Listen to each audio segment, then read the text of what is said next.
chó này. Con chó. Đây, bật tức rồi, bật tức. Clear luôn này. Buông mấy kia đấy. Làm kia ôn. Em. Mấy tình.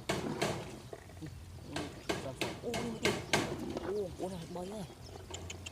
Wow. Thùm rồi. Wow. Ôi. Gì là. Anh đi lơm lư này. Anh ngon. 7 4 năm ôn. Cùng tới kịp cái đăng này. Ôi khám này là bạo. Đi. Ui, ngập bão. Đi trên cái đấy. Khơi trong chân gì vậy. Nè. Nhà em buôn cũng rồi. Lọc này em ở đây nó phụt rồi.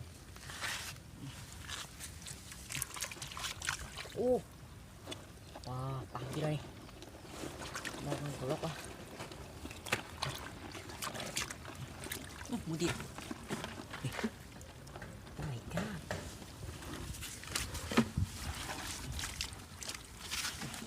Bố mẹ. Nó một thịt à nhỉ. Thăm kia. Ngoài luôn. Oh my god.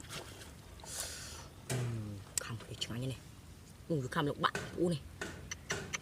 Đó rồi. Anh đi cái túi khăm này là bạn kia. Bạn đây chưa có. Đây thùng ngon này. Ngon xinh. Điện. Thùng. Này là snack. Này là chó kìa. Tự đó nhỉ.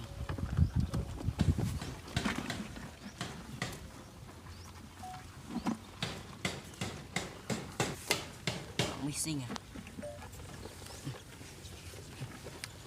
Đi tí à. Khám này rồng này.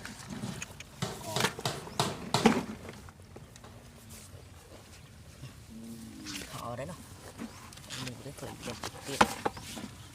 Này. Chúng mà từ từ khá phải lơ mua đây cái đám nè. Vì lơ mua nâu tam cụ vì cái chuyện gì à.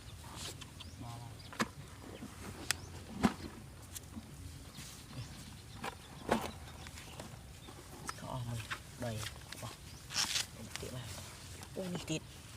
Đi tiết buồn. Đi cái trăng này tầng đơm. Đi ui kren rosi này. Khăn này. Wow.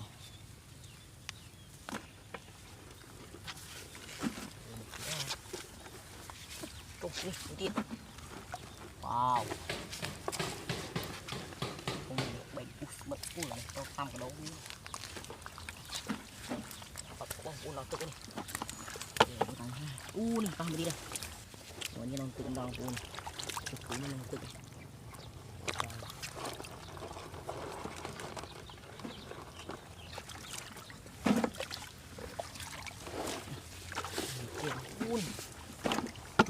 Lư này, mình tự cái này đây này. Ba này đi ba. Này. Oh my god. Đi đi đây. Ôi da. Đây. Đi ở đây chưa nó miếng. Đây. Đây ki. Cái gì. Amazing.